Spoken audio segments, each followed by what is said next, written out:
It's a chilly fall morning, everyone's just starting to wake up, so it sounds like a good day to make homemade sausage gravy.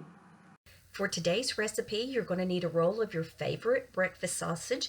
Cook what you normally would for your family, but also cook 2 extra patties. You're going to use that in your sausage gravy. You'll need a teaspoon of rubbed sage, a teaspoon of black pepper, 1 to 2 teaspoons of salt, a quarter cup of flour, and 2.5 cups of milk. You may want to stick some biscuits in the oven as well. Sausage gravy is not difficult to make. It only takes a few ingredients, and you want to start with your favorite sausage. And you just want to go ahead and slice it up and go ahead and fry it, because there's 2 things that you need. You need the sausage and you also need the drippings. So let's get started. You'll want to cut enough slices of sausage for your family, plus 2 extra pieces to help flavor your gravy. When you fry your sausage, you want to drop them into an already hot skillet. That's going to caramelize the bottom so that they're not going to fall apart when you flip them over. And you also want to let them cook for a little while. Don't worry about flipping them too soon. When you flip these, you want to use a metal thin-edged spatula so that you can get up underneath them without tearing them apart. And you want to let these continue to cook. If you don't like the grease splattering out, once you flip them, it's okay to go ahead and cover them up. If you're like me and you're always wondering if your pork is done on the inside, remember you can always poke a small hole in the middle, and if the juices run out clear, it's done.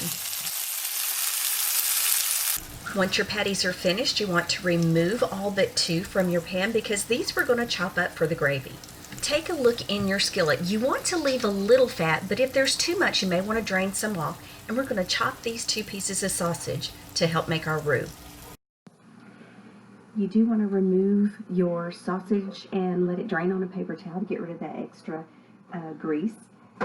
When you're ready to start your roux, you want to go ahead and heat your pan back up. I've chopped my 2 extra pieces of sausage. I found that if I try to make roux in a cold pan, that's when I get lumps. So let it get warmed up. Once it starts sizzling, we're ready to add the rest of our ingredients. Now this is a very important utensil when you're making gravy, because this is going to help you get it mixed just right. So now that our sausage and our grease is sizzling again, into the hot pan I'm going to add 1 teaspoon of sage. This is 1 teaspoon of black pepper, a quarter cup of flour, and this is 2 teaspoons of salt. I'm not going to add it all right now because I want to taste it. You don't want your gravy to be too salty.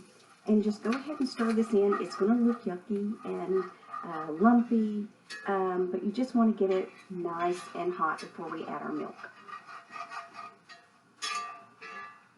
Okay, our roux is hot, so let's go ahead and add our liquid. This is 2.5 cups of whole milk. You can make this gravy with 2%, but it just doesn't have that same unctuous mouthfeel that whole milk will give you. You just want to kind of whisk it in.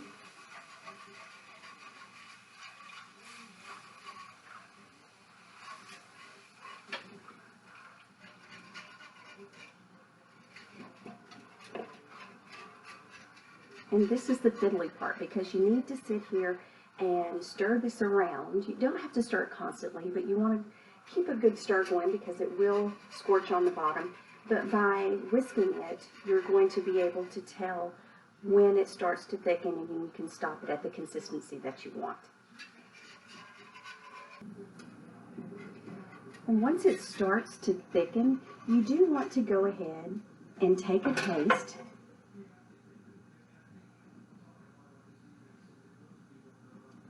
Needs just a little bit more salt. Go easy, small pinches at a time, because it doesn't take very long for it to get over salted. Our gravy is thickening. You can feel it starting to coat the bottom of the skillet. Just make sure that you keep it stirred so that it doesn't stick and burn. And as soon as you start feeling that thickness, you're going to notice in the center of the gravy itself a change in consistency. Now you want to stop, turn off the heat, just a little bit before it's the thickness that you want, because it will continue to cook in the hot pan. You want your gravy to be hot and bubbly, but you don't want it to come to a full boil. And our gravy is done. Let's make some breakfast. This is a super simple recipe, but you do need to keep an eye on your gravy while it's cooking.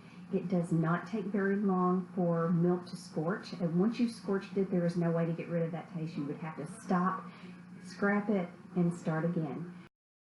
Serve your sausage gravy with your favorite biscuits and your other favorite breakfast foods, and it makes a wonderful stick to your ribs start to your day. I hope you enjoy this recipe because this is actually my mom's recipe. The hardest part is when there's leftovers, not getting caught eating it all. Thanks for watching. If you like these recipes and you want them to continue, be sure to like, share, and comment. Thanks, guys.